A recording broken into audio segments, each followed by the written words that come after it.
교우 여러분, 오늘도 수고 많으셨지요? 같이 기도하게 되어 감사합니다. 하나님께서 우리와 함께 하십니다. 당신이 그 사람이라. 다윗은 마땅히 죽어야 할 사람이 바로 자기 자신임을 깨닫고 하나님께 회개했습니다. 하나님은 그의 죄를 사하셨습니다. 그러나 그가 낳은 아이가 반드시 죽을 것이라는 말씀을 들어야 했습니다.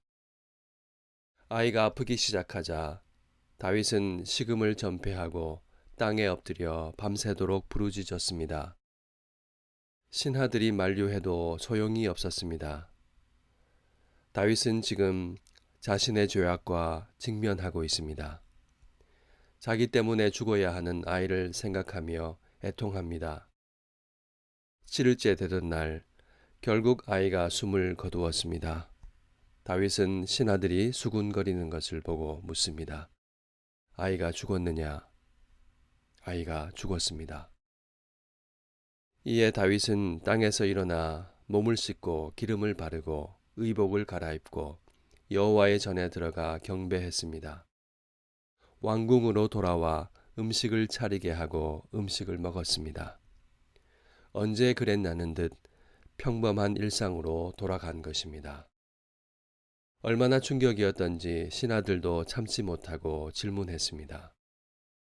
아이가 살았을 때에는 그를 위하여 금식하고 우시더니 이 일이 어찌 됨이니이까? 지금은 죽었으니 내가 어찌 금식하랴? 나는 그에게로 가려니와 그는 내게로 돌아오지 아니하리라. 그의 대답 속에 그 이유가 있습니다. 여기에 그가 기도 가운데 깨달은 하나님에 대한 두 가지 확신이 있습니다. 공의로우신 하나님과 인자하신 하나님입니다. 첫째, 공의로우신 하나님이라는 확신입니다. 그는 온 힘을 다해 긍휼의 하나님께 간구했습니다. 그러나 하나님은 응답하지 않으셨습니다. 만일 그의 기도대로 되었다면 어떻게 되겠습니까? 하나님은 긍휼의 하나님이실지는 모르겠지만 분명 거룩하신 공의의 하나님은 아닙니다. 하나님은 죄를 용납하시지 않습니다. 그분은 빛이시며 어둠이 조금도 없으십니다. 그가 기도하며 목도한 것은 죄의 삭은 사망이라는 엄연한 사실이었습니다. 다윗은 죽은 자식을 통하여 하나님의 공의를 보았습니다. 둘째, 인자하신 하나님이라는 확신입니다. 그는 응답되지 않은 기도를 통해서 자신의 죄가 진정으로 다루어졌음을 깨달았습니다. 역설적이게도 아들의 죽음은 다윗 자신의 죄가 사해졌다는 가장 확실한 증거가 되었습니다. 그의 죄값이 치러진 것입니다. 그래서 다윗은 용서받은 자의 자유로 하나님께 경배할 수 있었던 것입니다. 이와 동시에 그는 죽은 아들이 인자하신 하나님 품에 있다는 것을 깨달았습니다. 나는 그에게로 가려니와 그는 내게로 돌아오지 아니하리라. 이 말은 그가 건너지 못할 죽음의 강을 건넜다는 말이 아니라 내가 이를 영원하신 하나님 품으로 아이가 먼저 옮겨졌다라는 소망입니다. 그래서 다윗은 슬픔에 함몰되지 않고 일어나 음식을 먹었습니다. 다윗은 자신의 죄로 죽은 아이를 통하여 그럼에도 하나님의 품에 안긴 아이를 통하여 공의로우시고 인자하신 하나님을 만났습니다. 하나님은 슬픔이 지나간 자리에 다시 아들을 주셨고 이름을 여디디아라 하셨습니다. 이는 다윗을 향한 하나님의 선언입니다. 나는 내 언약을 취소하지 않았다. 내 사랑은 내 죄보다 크다. 다윗은 이 아들을 보면서 하나님의 사랑이 변치 않음을 보았습니다. 세상은 자신을 위하여 한 아이는 버리고 한 아이는 사랑하시는 하나님은 부당하다 말합니다. 과연 그렇습니까? 아닙니다. 그렇다면 진실은 무엇입니까? 하나님은 이 아이를 살리는 방식으로 문제를 덮지 않으셨습니다. 하나님은 죄를 그냥 지나치지 않으셨습니다. 그렇다고 죄인을 버리지도 않으셨습니다. 죄는 인간의 근본 문제입니다. 죄의 삭은 정말로 사망입니다. 본문의 이 사건은 훗날 다윗의 후손으로 오신 예수 그리스도를 떠올리게 합니다. 하나님은 죄를 해결하시기 위해 자기 아들을 내어주셨습니다. 하나님은 죄 없으신 그분에게 우리 죄를 담당하게 하셨습니다. 주님은 우리가 받아야 할 심판을 대신 받으셨습니다. 자신의 생명으로 죄의 값을 완전히 치르셨습니다. 주님의 십자가는 죄를 심판하시는 하나님의 공의와 죄인을 버리지 않으시는 하나님의 사랑이 함께 나타난 자리입니다. 이 복음 안에서 여디디아는 우리의 새로운 이름이 됩니다. 우리는 주님 안에서 더 이상 본질상 진노의 자식이 아니라 하나님께 사랑받는 자입니다. 그렇다면 여디디아인 우리는 어떻게 살아야 합니까? 여디디아는 징계 속에서도 버림받았다고 생각하지 않습니다. 하나님은 징계를 통하여 우리를 그의 거룩하심에 참여하게 하십니다. 징계는 하나님께서 우리를 자녀로 대하시며 사랑하시는 증거입니다. 징계를 당할 때 낙심하고 절망하는 것이 아니라 하나님을 바라보는 예배의 자리로 나아가야 합니다. 여디디아는 수치와 실패를 은혜의 영광으로 바꾸시는 하나님을 신뢰합니다.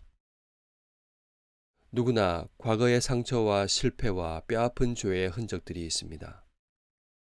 사탄은 그것으로 너는 실패자야, 너는 그것밖에 안 돼 라고 끊임없이 참소합니다. 우리에게 있는 영적 복락을 못 보게 하여 낭망 속에 살게 하려는 것입니다. 하나님은 그리스도 안에서 우리의 수치를 영광으로 바꾸셨습니다. 여디디아가 되게 하셨습니다. 과거의 실패에 계속 발목을 잡히지 마십시오. 왜 낙담하고 원망하고 한탄하십니까? 왜 스스로 슬픈 존재로 낙인 찍습니까? 그것은 우리의 이름이 아닙니다. 이전 것은 지나갔으니 보라 새 것이 되었도다. 주님의 은혜에 아멘하고 감사하며 담대히 전진하는 것이 하나님의 사랑받는 자의 삶입니다. 여디디아는 응답되지 않는 기도 속에서도 하나님의 사랑을 의심하지 않습니다. 나의 뜻대로 되지 않는다고 실망하지 마십시오. 궁극적으로 응답되지 않는 기도는 우리에게 없습니다. 다윗은 응답되지 않는 기도를 통해서 더 큰 응답을 받았습니다. 자신의 비열한 죄악을 보고 용서하시는 하나님을 만났습니다. 아들의 생명이 하나님께 있음을 소망 가운데 알게 되었습니다. 하나님께서 침묵하실 때조차 하나님의 은혜는 유유히 흐르고 있습니다. 선하신 아버지 하나님은 가장 좋은 것을 우리에게 주십니다. 우리는 오늘 무슨 소리를 듣고 있습니까? 자신을 어떻게 바라보고 스스로 어떤 이름표를 붙이고 있습니까? 우리를 위하여 십자가에서 물과 피를 흘리신 주님을 기억하십시오. 복음은 우리에게 새 이름을 주신 사건입니다. 세상이 우리를 무엇라 부르든지 스스로 자신을 어떻게 정죄하든지 그것이 우리 마지막 이름이 아닙니다. 우리의 이름은 우리의 죄와 실패와 수치보다 더 깊고 그 모든 것을 다 씻고도 남는 이름입니다. 아들의 피로 주어진 이름 여디디아입니다. 하나님의 영원한 사랑을 받는 우리 새 이름으로 담대하게 살아갑시다.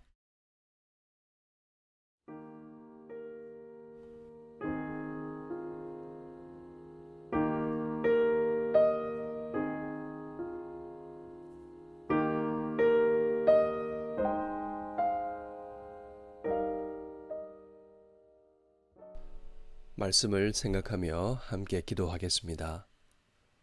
스스로 정죄하며 슬픈 존재로 낙인 찍었던 상처와 죄책감에서 자유하게 하소서.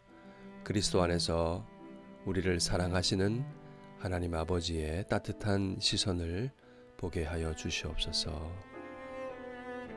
기도하겠습니다.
우리를 사랑하시어 징계를 허락하심에 원망이 아니라 오히려 감사하게 하소서. 이해할 수 없는 고난 속에서도 낙심하지 않고 일어나 예배의 자리로 나아가게 하소서.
한 번 더 기도하겠습니다.